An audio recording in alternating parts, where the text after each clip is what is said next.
créer, innover et entreprendre en français. Je pense que ce thème demande à ce que chacun de nous puisse être beaucoup plus impliqué, pouvoir plus utiliser cette langue-là, pouvoir développer dans ce domaine, trouver des produits ou des services qui pourront toujours mettre en avant cette langue-là au travers le monde, au travers les cultures. Déjà, pour créer de nouvelles choses dans la langue, c'est déjà de l'utiliser au quotidien, à travers la lecture, à travers les échanges interpersonnels, notamment au travers de tout ce que nous faisons. Créer, bon, c'est faire quelque chose qui vient de soi pour se développer personnellement, oui, mais aussi développer et aider les autres à se développer. C'est ça, créer. L'innovation est absolument nécessaire. Si une population, un peuple veut se développer et évoluer, il est obligé d'innover. Entreprendre en français, ça veut dire, pour moi, je le conçois comme ça. Le français n'est pas une langue morte, est une langue vivante, est une langue qui évolue et qui évoluera encore.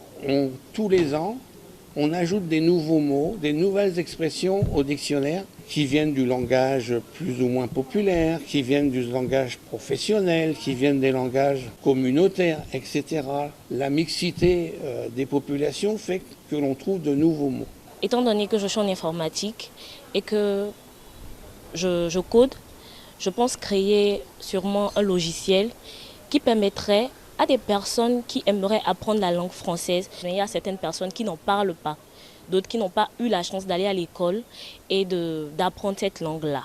Donc, créer peut-être un système, un logiciel, une application qui permettrait à ces personnes-là de pouvoir apprendre certains mots en français et de pouvoir communiquer avec d'autres personnes qui parlent français. Ce qu'il faut savoir, c'est que le français, c'est la langue de référence pour tous les accords internationaux. Les accords internationaux sont d'abord écrits en français, puis traduits généralement en anglais, mais après dans les langues des pays locaux.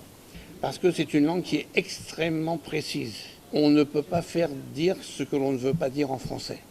Si vous utilisez les mots bien placés, bien orthographiés, bien conjugués, le texte en français il n'est pas possible de l'interpréter. Que dans beaucoup de langues, comme l'anglais par exemple, même l'espagnol qui est très proche du français, même l'italien, j'ai fait 14 ans en Italie, on arrive encore à trouver des interprétations.